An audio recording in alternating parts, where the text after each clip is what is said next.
मसँग आज राजु लामाजीको भिजा छ माल्टाको लागि। यो भिजाको सक्सेस स्टोरीको कुरा गर्नुभन्दा अगाडि मलाई केही कुराहरू चाहिँ भन्नु मन छ। म सोसियल साइटहरू स्क्रोल गरिराख्दाखेरि चाहिँ किन चाहिँ एजेन्सीको भिडियो बनाइदिने भिजा लागिसके पछाडि भनेर धेरै क्वेसनहरू भेटिरहेको थिएँ। पहिला यो कुराको आन्सर गर्न चाहन्छु, किन चाहिँ एजेन्सीको भिडियो बनाउने भने उहाँले यो भन्दा अगाडि कसैको सक्सेस स्टोरी देख्नुभयो, त्यसपछि उहाँ आउनुभयो, आएर जुन जुन प्रोसेसहरू भयो, प्रोसेसहरूलाई हेर्नुभयो, जानुभयो, उहाँहरूको भित्रको फिलिङ्स के हो त, मतलब कसरी चाहिँ उहाँको प्रोसेस भयो, के चाहिँ डिफ्रेन्सिएसन छ अरू एजेन्सी भन्दा, यो चिजको लागि हामी भिडियो बनाउने गर्छौँ। अब सबैजनालाई सबै कुराको आन्सर गरिराख्नु त सकिँदैन, त्यही भएर आज राजु लामाजीको यो सक्सेस स्टोरीबाट अरू प्रेरित भएर भोलि बिहान एजेन्सी राइट एजेन्सी सेलेक्ट गरेर उहाँहरू अगाडि बढ्नुहुन्छ भन्ने कुराको लागि हो। First of all many congratulations राजुजी, तपाईँको माल्टाको भिजा आइसकेको छ। भ्युअर्सलाई तपाईँ आफै देखाइदिनुहोस् एकचोटि, होइन, भ्युअर्सलाई देखाइदिनुहोस् है भिजा। अनि अब तपाईँको जर्नीको विषयमा कुरा गर्न चाहन्छु, किनभने ब्रदरसँग म अलिकति नजिक भएको हिसाबले पनि जोस् धेरैचोटि हामी कुरा पनि भयो, चिजहरू चाँडै पनि आयो। हाम्रो एजेन्सीमा आउनुभन्दा अगाडिको के थियो पहिला चुज गर्नु, किनभने धेरै वर्ष तपाईँ यहाँ बसिसक्नु भएको थियो, एजेन्सी किन चुज गर्नुभयो यसको सन्देता?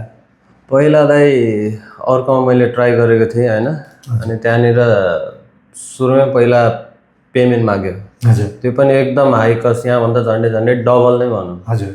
अनि त्यसपछि पनि त्यहाँनिर कति मान्छे सक्सेस भएन, फेल भयो। अनि त्यसपछि मैले मेरै साथी थियो बसन्त। हजुर।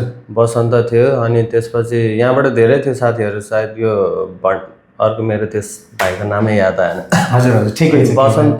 बसन्तको थ्रुबाट यहाँ आएको म। हजुर। अनि त्यसपछि सुरुमा आउने बित्तिकै जुन प्रोसेस मैले सुने यहाँबाट, हजुर, त्यो एकदमै के भने त्यो एकदमै ट्रस्टवर्थी लाग्यो मलाई। अनि त्यसपछि मैले प्रोसेस स्टार्ट गरेँ।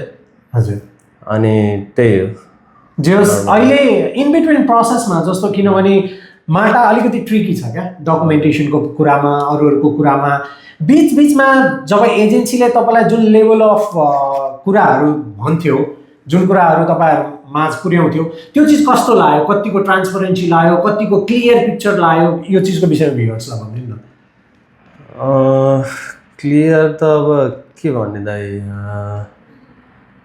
सबै काम अब तपाईँहरूले गरिदिनु भयो होइन, त्यसको लागि अब धेरै धेरै धन्यवाद। अनि अरू कुरा त त्यही हो, अब स्किल टेस्टहरू त्यसको लागि यताउति तपाईँहरूले अलिअलि गाइड गरिदिनु भयो होइन, अनि त्यही हो डकुमेन्ट्रीहरू। हजुर, त्यही हो दाइ। अनि विशेष गरी भिएफएस इन्टरभ्यूको केसमा पनि धेरै ट्रिकी क्वेसनहरू आउँछ, त्यसमा हाम्रो टिमको असिस्टेन्स तपाईँलाई कस्तो लाग्यो? त्यो एकदमै के भन्छ, एकदम भ्यालुएबल, किनकि मलाई यहाँनिर तपाईँहरूले जे भन्नुभयो ट्रिकी क्वेसन, एक्ज्याक्टली त्यही नै सोध्यो मलाई चाहिँ। अब थाहा छैन त्यो अब कोइन्सिडेन्स हो कि अब के भन्ने, त्यही लाग्यो मलाई चाहिँ, राम्रो छ, त्यही हो।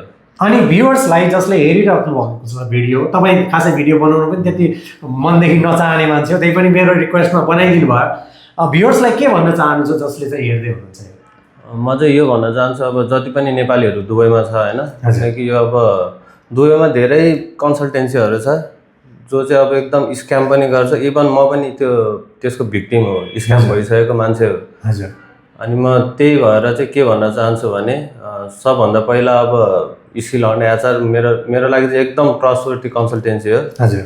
त्यो भन्नै पर्दैन, मैले भिजा नि पाइसकेँ विदिन 6 मन्थ। हजुर। अनि त्यही भएर जति पनि अब तपाईँहरूको लागि अब युरोप जाने सोच छ त एकचोटि स्किल हन्टमा भिजिट गरिदिनु होला। हजुर।